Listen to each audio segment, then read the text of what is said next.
Assalamualaikum warahmatullahi wabarakatuh. Rahayu, Rahayu, Sagung Dumadi.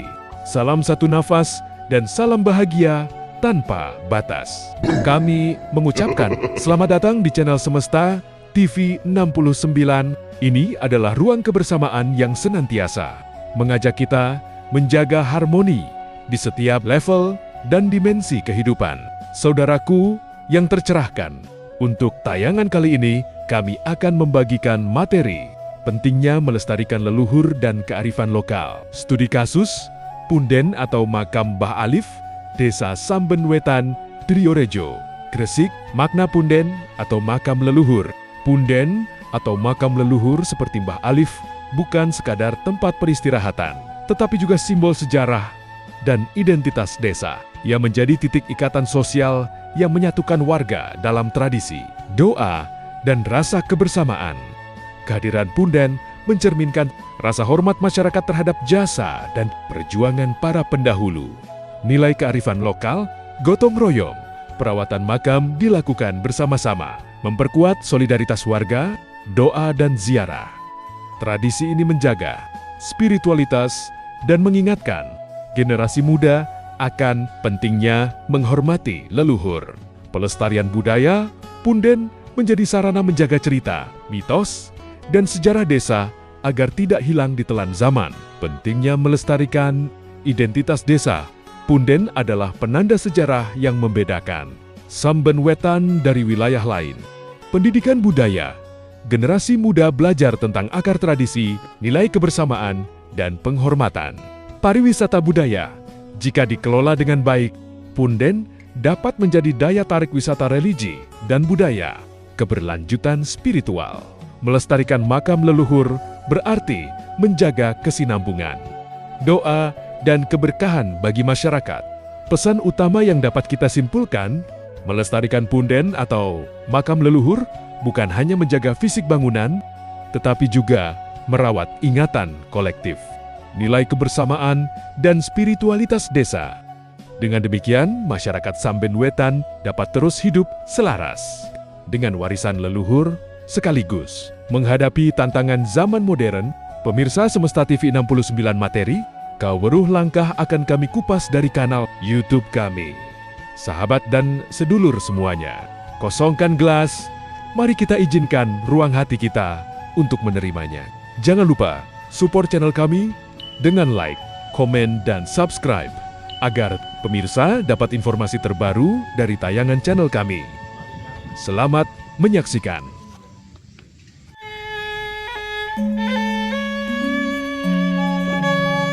Para leluhur Jawa sejak mula telah menitipkan satu pitutur yang tidak disampaikan dengan suara lantang, tidak pula diwariskan melalui tulisan yang mudah dibaca, sebab mereka memahami bahwa tidak semua ilmu aman bila disentuh oleh pikiran yang tergesa, tidak semua kebenaran selamat bila dikejar oleh keinginan yang belum jinak, dan tidak semua jalan boleh dilalui oleh manusia yang masih ingin cepat sampai.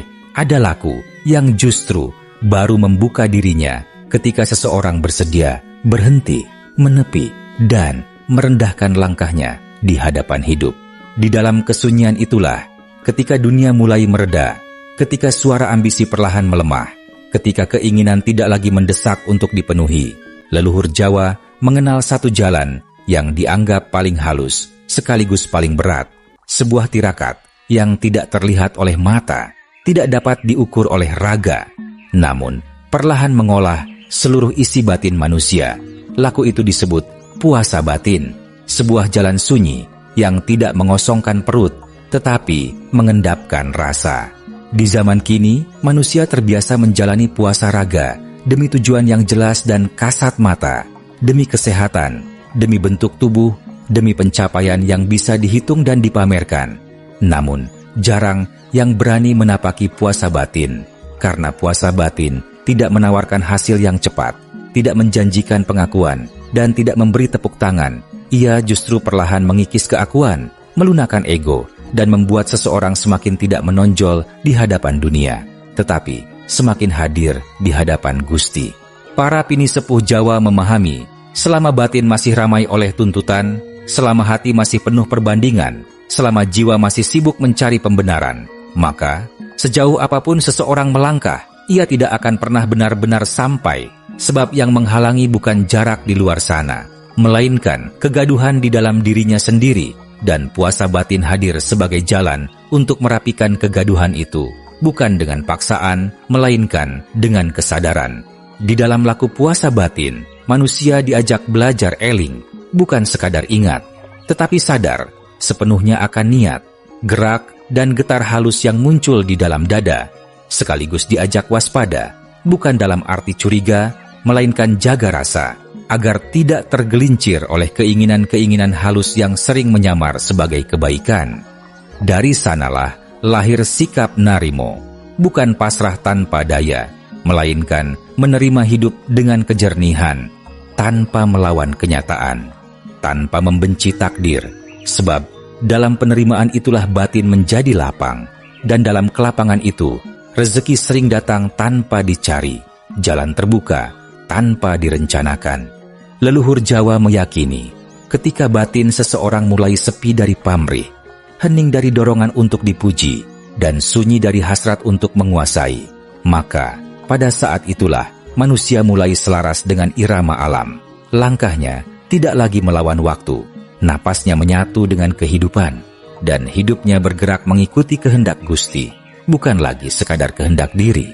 Maka puasa batin dipandang sebagai tirakat tertinggi, bukan karena ia berat bagi raga, melainkan karena ia menuntut kejujuran hati, kesabaran jiwa, dan keberanian untuk berjumpa dengan diri sendiri, sebuah laku yang perlahan menuntun manusia menuju keselarasan hidup, rezeki yang mengalir alamiah, dan akhirnya manunggaling kawulalan Gusti, penyatuan hamba yang sadar diri dengan sang sumber kehidupan yang maha sejati.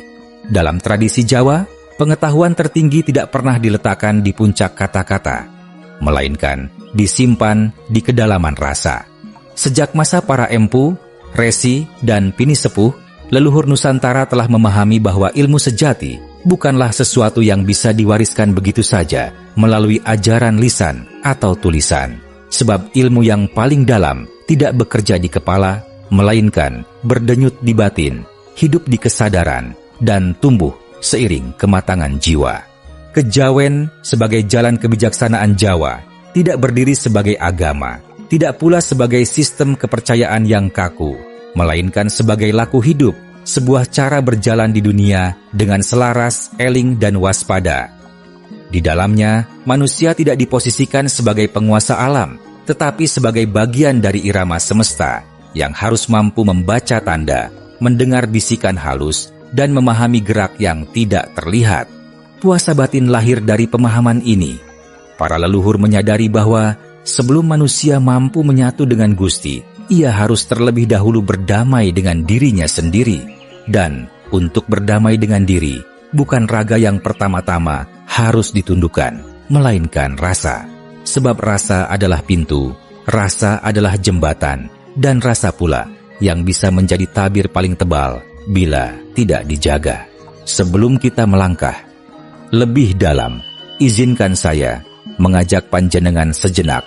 Tuliskan di kolom komentar video ini, sampai ke kota atau daerah mana panjenengan menontonnya, dan jika di tengah penjelasan nanti muncul pertanyaan kebingungan atau bahkan tentang pengalaman pribadi, mengapa puasa batin menjadi tirakat tertinggi? Dalam laku Jawa jangan ragu untuk menuliskannya, dan juga ilmu apa yang sudah panjenengan dapat dari video yang panjenengan tonton ini. Komentar panjenengan bukan sekedar angka, tapi bagian dari perjalanan dari ilmu ini agar tetap hidup dan berakar di banyak tempat. Dalam naskah-naskah lisan kebatinan Jawa sering disebutkan bahwa rasa adalah sumber pengetahuan sejati. Pikiran hanya alat, raga hanya wadah, tetapi rasa adalah tempat Gusti bersemayam. Karena itulah, laku puasa batin tidak pernah dimaksudkan sebagai penyiksaan diri, melainkan sebagai upaya membersihkan ruang batin, agar rasa menjadi bening, jernih, dan peka terhadap kehendak semesta. Konsep ini erat kaitannya dengan ajaran manunggaling kawulalan Gusti, sebuah pemahaman luhur yang kerap disalahartikan. Manunggal bukan berarti menyamakan diri dengan Gusti, bukan pula merasa diri paling suci, melainkan sebuah keadaan batin di mana kehendak pribadi tidak lagi bertabrakan dengan kehendak ilahi. Dalam keadaan itu, manusia bergerak tanpa melawan, bertindak tanpa memaksa, dan hidup tanpa banyak tuntutan, sebab batinnya telah selaras. Puasa batin menjadi laku penting dalam proses ini, sebab ia melatih manusia untuk sepi ing pamrih, kosong dari keinginan tersembunyi yang sering menyusup di balik doa, amal, dan perbuatan baik. Leluhur Jawa memahami, selama seseorang masih berbuat dengan pamrih, maka ia belum benar-benar menyerahkan diri, dan selama itu pula rasa belum sepenuhnya bersih. Ajaran ini tidak pernah ditulis secara terang-terangan, sebab para pinisepuh sadar, ilmu batin bisa menjadi berbahaya bila jatuh ke tangan yang belum matang jiwanya. Ilmu yang seharusnya menuntun pada kerendahan hati bisa berubah menjadi alat pembenaran ego. Karena itu, puasa batin diajarkan lewat simbol, lewat pitutur, lewat laku hidup yang diam-diam, agar hanya mereka yang sungguh-sungguh berjalan dengan kesadaran yang mampu menangkap maknanya. Dalam praktik keseharian, puasa batin tidak selalu berarti mengasingkan diri ke tempat sunyi, tidak harus bertapa di gunung atau hutan. Leluhur Jawa justru mengajarkan bahwa puasa batin paling berat dijalani di tengah kehidupan biasa, di tengah keluarga, pekerjaan, dan pergaulan. Di sanalah rasa diuji, di sanalah batin dipertajam. Praktiknya sederhana namun dalam. Puasa batin dimulai dengan menjaga niat. Setiap hari melatih diri untuk tidak bereaksi berlebihan, tidak mudah tersinggung, tidak tergesa, menilai. Menahan diri untuk tidak selalu berbicara, belajar mendengar lebih banyak daripada menjawab, dan membiasakan diam ketika emosi ingin meledak. Diam bukan karena takut, tetapi karena sadar bahwa tidak semua hal perlu ditanggapi. Puasa batin juga berarti melatih narimo, menerima keadaan tanpa mengeluh, tanpa membandingkan nasib, tanpa iri terhadap jalan orang lain. Bukan berarti pasrah tanpa usaha, melainkan bekerja dengan sungguh-sungguh tanpa memaksa hasil. Dalam laku ini, rezeki dipercaya akan mengalir secara alamiah, sebab batin yang tenang tidak menutup pintu kehidupan. Di malam hari, ketika dunia mulai sunyi, laku puasa batin dapat diperdalam dengan hening sejenak, duduk diam, mengatur napas, dan merasakan denyut hidup di dalam diri, tanpa meminta apapun, tanpa mengucap doa panjang, cukup hadir sepenuhnya. Dalam kehadiran itulah, rasa mulai berbicara, dan Gusti bekerja tanpa suara. Maka, puasa batin, dalam pandangan leluhur Jawa, bukanlah laku sesaat, melainkan jalan panjang yang menyertai hidup. Ia tidak membuat seseorang tampak sakti, tetapi membuatnya selaras. Tidak menjanjikan kekuatan luar biasa, tetapi menghadirkan ketenangan yang kokoh. Dan dari ketenangan itulah, hidup menemukan arah, rezeki menemukan jalan, dan manusia perlahan mendekat pada manunggaling kawulalan Gusti. Dalam laku Jawa, puasa batin tidak dipahami sebagai tindakan menahan sesuatu yang datang dari luar, melainkan sebagai kesediaan untuk menata apa yang bergerak di dalam. Leluhur Jawa memandang bahwa sumber kegelisahan manusia bukan terletak pada kekurangan yang ia alami, melainkan pada kelebihan keinginan yang tidak pernah selesai. Karena itu, puasa batin hadir bukan untuk membuat hidup menjadi kering, melainkan agar rasa menjadi bening, sehingga manusia mampu melihat hidup dengan kejernihan. Puasa batin dimulai dari kesadaran bahwa rasa adalah pusat dari segala gerak. Pikiran boleh berencana, raga boleh bekerja, tetapi rasalah yang menentukan apakah seseorang berjalan dengan selaras atau justru melawan arus semesta. Ketika rasa dibiarkan liar, manusia mudah terseret emosi, mudah tersinggung, mudah kecewa, dan pada akhirnya mudah lelah menghadapi hidup. Maka, leluhur mengajarkan menata rasa adalah laku pertama sebelum menata apapun yang lain. Dalam kehidupan sehari-hari, para pinisepuh tidak pernah menyebut puasa batin dengan istilah rumit. Mereka mencontohkannya melalui sikap hidup, menahan diri, untuk tidak selalu membalas kata-kata yang menyakitkan, memilih diam ketika ego ingin bicara, dan bersabar ketika keadaan tidak berjalan sesuai keinginan. Itulah puasa batin yang sesungguhnya. Ia tidak tampak, namun dampaknya terasa jauh ke dalam. Puasa batin juga berarti belajar melepaskan dorongan untuk selalu diakui. Leluhur Jawa memahami bahwa keinginan untuk dipuji seringkali lebih berbahaya daripada rasa lapar. Pujian mengikat batin pada penilaian orang lain, sementara puasa batin justru membebaskan jiwa dari ketergantungan itu. Ketika seseorang mampu berbuat baik tanpa ingin dilihat, mampu bekerja tanpa menunggu sanjungan, disitulah rasa mulai merdeka. Dalam laku ini, manusia diajak untuk hidup eling dan waspada. Eling berarti sadar akan diri, sadar akan batas, sadar bahwa segala sesuatu memiliki waktunya sendiri. Waspada bukan berarti curiga, melainkan menjaga batin agar tidak terseret oleh keinginan-keinginan halus yang sering menyamar sebagai niat baik. Dengan eling lan waspada, puasa batin menjadi pagar halus yang menjaga jiwa tetap lurus di tengah godaan dunia. Praktik puasa batin dalam keseharian. Praktik puasa batin tidak memerlukan tempat khusus atau ritual yang rumit. Ia dimulai dari niat yang jernih setiap pagi ketika bangun dari tidur, dengan kesadaran sederhana bahwa hari ini akan dijalani dengan rasa yang dijaga. Dalam bekerja, praktiknya adalah menahan diri untuk tidak tergesa, tidak mengeluh, dan tidak membandingkan hasil diri dengan orang lain. Ketika emosi muncul, entah marah, kecewa, atau iri, puasa batin mengajarkan untuk tidak langsung bereaksi. Biarkan emosi itu hadir, dirasakan, lalu dilepaskan perlahan, seperti angin yang lewat tanpa ditahan.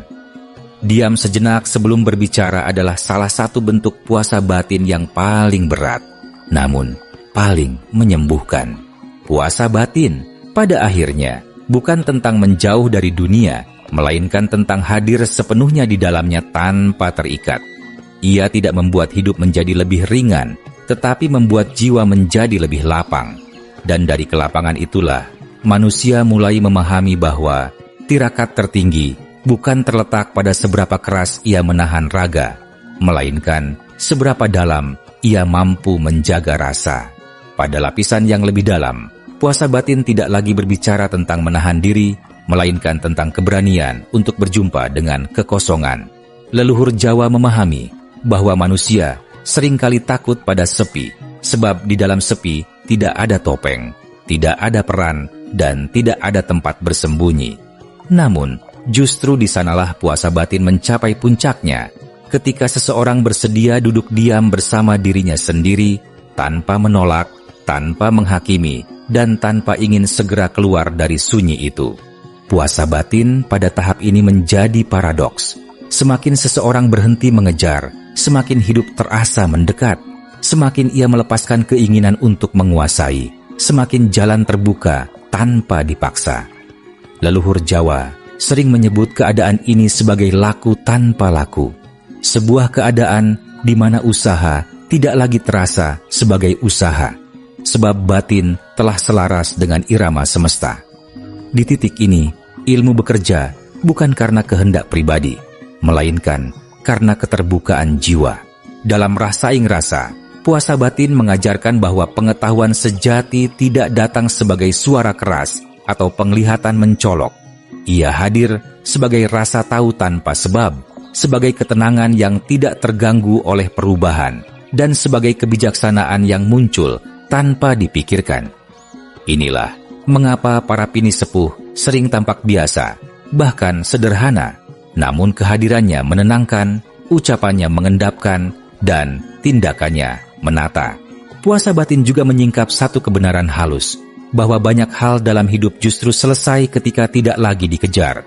Rezeki, misalnya, sering datang saat batin tidak terikat pada kekurangan. Jodoh, kepercayaan, dan jalan hidup sering terbuka ketika seseorang tidak memaksakan kehendak. Bukan karena menyerah, tetapi karena batin telah siap menerima dengan lapang. Praktik puasa batin pada lapisan terdalam.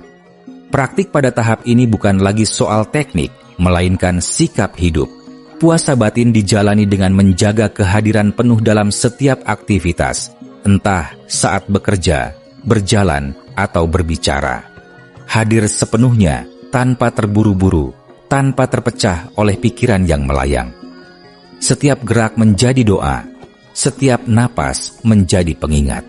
Di saat-saat tertentu, luangkan waktu untuk duduk bersila dalam keheningan.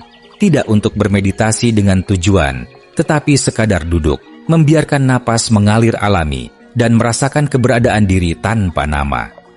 Ketika pikiran datang, biarkan lewat. Ketika rasa muncul, terima tanpa penilaian. Inilah puasa batin yang paling halus, menahan diri dari keinginan untuk mengatur pengalaman batin itu sendiri. Dalam hubungan dengan sesama, praktik puasa batin tercermin dalam kemampuan untuk mendengarkan tanpa ingin memperbaiki, membantu tanpa ingin diingat, dan memberi tanpa menghitung kembali. Diam dalam pengertian ini bukanlah pasif, melainkan aktif menjaga ruang batin agar tetap jernih. Setiap kali ego ingin menonjol, puasa batin mengajak untuk kembali menepi. Pada akhirnya, puasa batin menuntun manusia pada pemahaman bahwa manunggaling kaulalan Gusti bukanlah peristiwa besar yang dramatis, melainkan keadaan sederhana yang sunyi. Ketika kehendak pribadi mereda, ketika rasa menjadi bening, dan ketika hidup dijalani tanpa pamrih, disitulah penyatuan terjadi tanpa disadari. Puasa batin pada lapisan ini bukan lagi tirakat yang dilakukan, melainkan keadaan batin yang dijalani. Ia tidak diumumkan, tidak dipamerkan, dan tidak diajarkan dengan suara keras. Ia hanya terasa, hidup di dalam diri, dan bekerja perlahan, menata hidup dari dalam keluar, hingga manusia tidak lagi bertanya kemana harus berjalan, sebab langkahnya telah selaras dengan kehendak Gusti. Pada akhirnya, puasa batin tidak pernah dimaksudkan sebagai sesuatu yang harus diselesaikan, dicapai, atau dibanggakan. Ia bukan tujuan, melainkan jalan. Bukan puncak, melainkan aliran. Leluhur Jawa memahami bahwa hidup tidak perlu selalu dimenangkan, tidak harus selalu dijelaskan, dan tidak mesti selalu dipahami dengan kepala, sebab ada bagian dari kehidupan yang hanya bisa disentuh oleh rasa yang telah hening. Puasa batin mengajarkan manusia untuk pulang, bukan ke tempat, melainkan ke keadaan. Kekeadaan di mana batin tidak lagi sibuk menuntut, kekeadaan di mana jiwa tidak lagi gelisah membandingkan, kekeadaan di mana hidup dijalani sebagaimana adanya, tanpa perlawanan, tanpa kepura-puraan. Dalam keadaan itulah manusia kembali menjadi manusia, bukan penguasa, bukan penuntut, bukan pula korban, melainkan bagian dari irama semesta yang bergerak perlahan namun pasti. Leluhur Jawa tidak pernah memaksa siapapun menempuh jalan ini. Mereka hanya meninggalkan jejak, pitutur, dan isyarat halus bagi siapa saja yang suatu hari merasa lelah dengan kebisingan dunia, jenuh dengan kejaran tanpa ujung, dan rindu pada ketenangan yang tidak bisa dibeli. Puasa batin adalah jawaban yang tidak diucapkan, tetapi terasa ketika seseorang benar-benar siap mendengarkan. Dalam laku ini, manusia belajar bahwa tidak semua kekuatan harus ditunjukkan, tidak semua pengetahuan harus diucapkan, dan tidak semua pengalaman harus diceritakan. Ada hal-hal yang justru kehilangan maknanya ketika terlalu banyak dibicarakan. Karena itu, puasa batin sering berjalan seiring dengan diam, bukan diam yang kosong, melainkan diam yang penuh kesadaran. Ketika puasa batin dijalani dengan tulus, hidup perlahan berubah, bukan karena keadaan di luar menjadi sempurna, tetapi karena batin tidak lagi bergantung pada kesempurnaan itu. Masalah tetap datang, kehilangan tetap terjadi, dan ketidakpastian tetap menyertai. Namun semuanya tidak lagi mengguncang jiwa seperti sebelumnya. Ada ruang di dalam diri yang tetap tenang, tetap jernih, seolah apapun yang terjadi hanya lewat, tidak lagi menetap dan melukai. Di ruang batin itulah rezeki sering menemukan jalannya sendiri. Bukan selalu berupa harta, melainkan kecukupan. Bukan selalu berupa kemudahan, melainkan keteguhan. bukan selalu berupa jawaban, melainkan keikhlasan untuk berjalan tanpa harus tahu segalanya. Leluhur Jawa menyebut keadaan ini sebagai hidup yang selaras, hidup yang tidak melawan arah, hidup yang tidak tergesa, menuntut hasil. Dan ketika hidup telah selaras, manunggaling kawulalan Gusti tidak lagi menjadi konsep yang ingin dipahami, melainkan pengalaman yang dirasakan. Tidak ada cahaya besar, tidak ada suara gaib, tidak ada peristiwa luar biasa. Yang ada hanyalah kesadaran sederhana bahwa hidup ini dijalani bersama, bukan sendirian. Bahwa setiap napas adalah titipan, setiap langkah adalah izin, dan setiap detik adalah anugerah yang tidak perlu diminta berlebihan. Puasa batin dalam kebijaksanaan Jawa akhirnya mengajarkan satu hal paling sunyi namun paling dalam, bahwa manusia tidak perlu menjadi apa-apa untuk bernilai, tidak perlu menjadi sakti untuk bermakna, tidak perlu menjadi istimewa untuk dekat dengan Gusti. Terima kasih sudah menyaksikan tayangan channel kami. Semoga dengan setetes pengetahuan ini bisa mencerahkan dan memberikan manfaat bagi sesama, dan semoga seluruh makhluk hidup harmonis dan selaras untuk semua level dan dimensi kehidupan. Saya, Raden Mas Subo Kastowo, undur diri. Semoga Gusti Allah selalu membimbing kita menuju jalan yang diridhoinya. Amin, amin ya robbal alamin. Matur nuwun. Salam satu nafas dan salam bahagia tanpa batas. The power of love.